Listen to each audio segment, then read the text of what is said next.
Jack Harlow. And Dave, Jack Harlow was a triple XL freshman. He actually had a pretty meaningful verse for them, talking about Louisville local who was killed in the Black Lives Matter protests by police.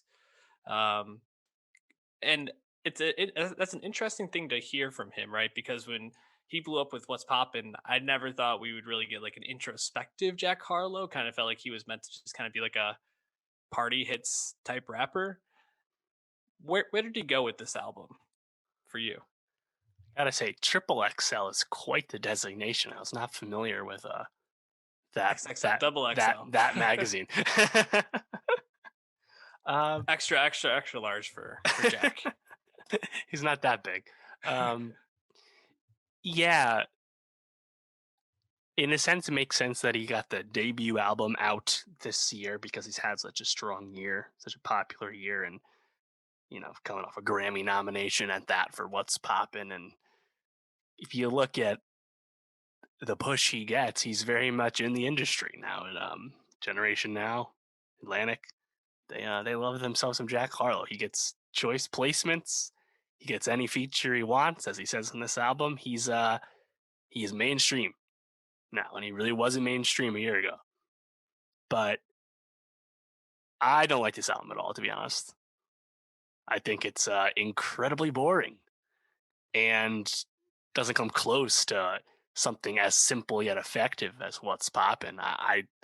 I found it very disappointing. So, and like to say, like, I don't know what he was going for, as you asked. I don't know what he was going for because he doesn't try and set any trends. He just chases the trends. He sounds like everything else. He doesn't sound that. He doesn't sound like. I don't know what Jack Harlow sounds like after hearing this album, because this album just kind of sounded like mainstream rap music to me, but not of the remarkable variety. I thought it was quite mid. I'm surprised to hear you say that because I mean I thought this album, similar to Channel Trace, sounded pretty smooth. I think the production and the sound on here is pretty good. I wrote down some highlights like on Keep It Light. I really liked like the oohs and the O's around the chorus. I thought on Same Guys, like the bass in that and like that R&B feel was pretty nice. We get a little bit of singing there from him. Tyler Harrow, which I think is one of the um, singles off this, is probably one of the most memorable songs. Great flute in there, but I gotta be honest, I didn't really find any of the verses very memorable. Left my Exactly. head pretty quickly, and I'm left more remembering the sonics of "That's What They All Say." Take a shot if you are playing along to the nostalgia game, because we just said sonics, and that's two now. But um, yeah, I don't know. This is just kind of like laid back, smooth hip hop, but I didn't find anything particularly engaging. Yeah, well, I think that's the issue. Is yeah, yes, the beats sound good. He had a nice budget for those beats. That is evident. Again, it makes sense. But I don't think he did anything that special with them. He's just kind of making mediocre tracks. I don't like the flow all that much. I think the delivery is fine, but I think he's quite samey usually when he's doing anything that's like familiar in terms of him as a rapper. Um, a song like Tyler Hero, which came out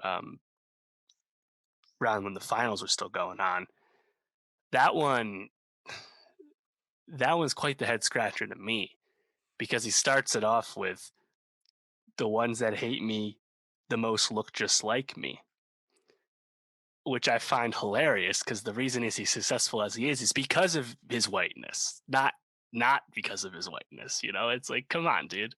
Like, I find that actually incredibly unself-aware of a remark. Like, you have a legion of white fans, in addition to black fans too, but you have lots of white fans. That's why you're here. I don't understand where that line came from. Also, I thought he had a lot of weird quotables, a lot of weird one-liners on this whole album, including one on Tyler Hero. "I told Boy Wonder that we might got a thumper. I've been trying to pop. Now I'm on like Shumpert." What the fuck does "on like Shumpert" mean? Iman Shumpert's been washed for years, and he's only like 31. What the fuck is that? That is such a Yo, whack reference. And you named the song Tyler Hero because he's your friend now and you're both white, but like Shumpert? What? I Oh, mean, when I first heard that, I was like, what the fuck line is that? I'm That's whack shit, man.